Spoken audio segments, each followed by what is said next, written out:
د 2019 کال په سپتمبر کې په چین کې د سینه او بغل یا ذاتالریې ناروغۍ ګڼ موارد ولیدل شول. څېړنو وښودله چې لامل یې داسې ویروس دی چې لا نه دی پیژندل شوی او اوس د 2019 ناپیژنده کرونا ویروس یا کوویډ-19 نومول شوی. په دې ویډیو کې په لنډه توګه په دې خبرې کوو چې تر اوسه د دغه ویروس په اړه څومره معلومات شته. یاد مو وي چې دا ویروس ډیر نوی دی او اوسنی معلومات ښایي په راتلونکي کې بدل شي. کرونا ویروس د ویروسونو ستر ګروپ دی. په دې کې جینیټیکي یا د ارثي ځانګړنو لیږدونکي مادې شته او یو پوښ او د پروتینونو یو پوړ ترې چاپیر دی چې د تاج په بڼه ښکاري. تاج ته په لاتیني ژبه کې کرونا وایي، ځکه نو دا ویروس کرونا ویروس نومیدلی. د کرونا ویروس بیلابیل ډولونه شته چې د تنفسي او هاضمي ناروغیو لامل کیږي. تنفسي ناروغۍ د عمومي زکام او سینه او بغل یا ذاتالریې لامل هم کیږي.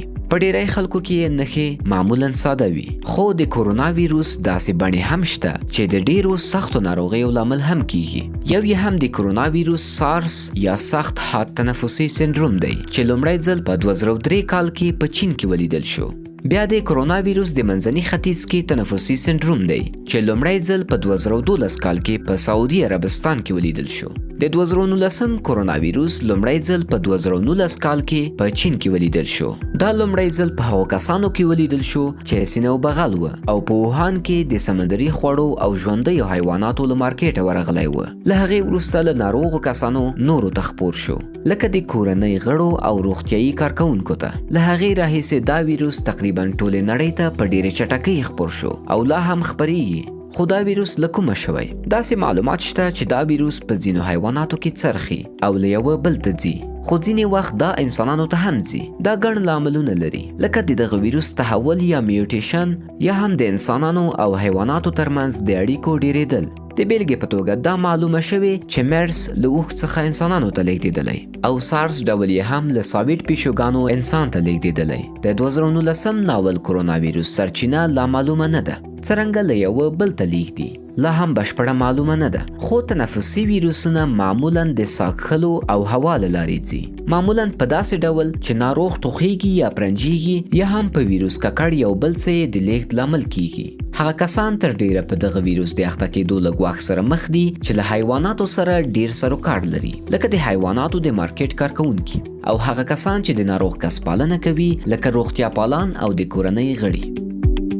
دا ویروس څرنګه ځان ښیي؟ هغه څه چې تر دم ګړۍ روښانه دي دا دی چې له ساده نښو نیولې ډېرې جدي نښې هم لري. تبه لري، ټوخی او ساه تنګي لري او په سختو حالاتو کې یې سینه او بغل، د ګردو له کاره پاتې کېدل او مرګ. څرنګه تشخیص کیږي؟ یوه لاره یې PCR کیدی شي چې په دې ډول کې یې جینیټیکي نښې څېړل کیږي. لا یې هم مشخصه درملنه نشته. یوازنۍ لاره یې اوس د کرونا پالنه ده. داسې واکسین هم نشته چې خلک له دغې ناروغۍ خوندي کړی شي. پر درملنه او واکسین یې کار روان دی.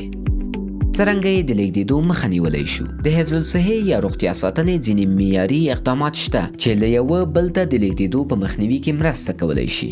د پرنجي پر مهال د خولې او پوزې پټول، په یو ځل کاریدونکي کاغذ یا ټوټې یا د لاس په څنګل، له ناروغو کسانو سره له نږدې تماسه ډډه کول، د ماسکونو او ځاني روغتیا ساتنې د خوندي کوونکو وسایلو کارول، بیا لاس په صابون او اوبو مینځل یا یې په میکروب وژونکي مایع پاکول.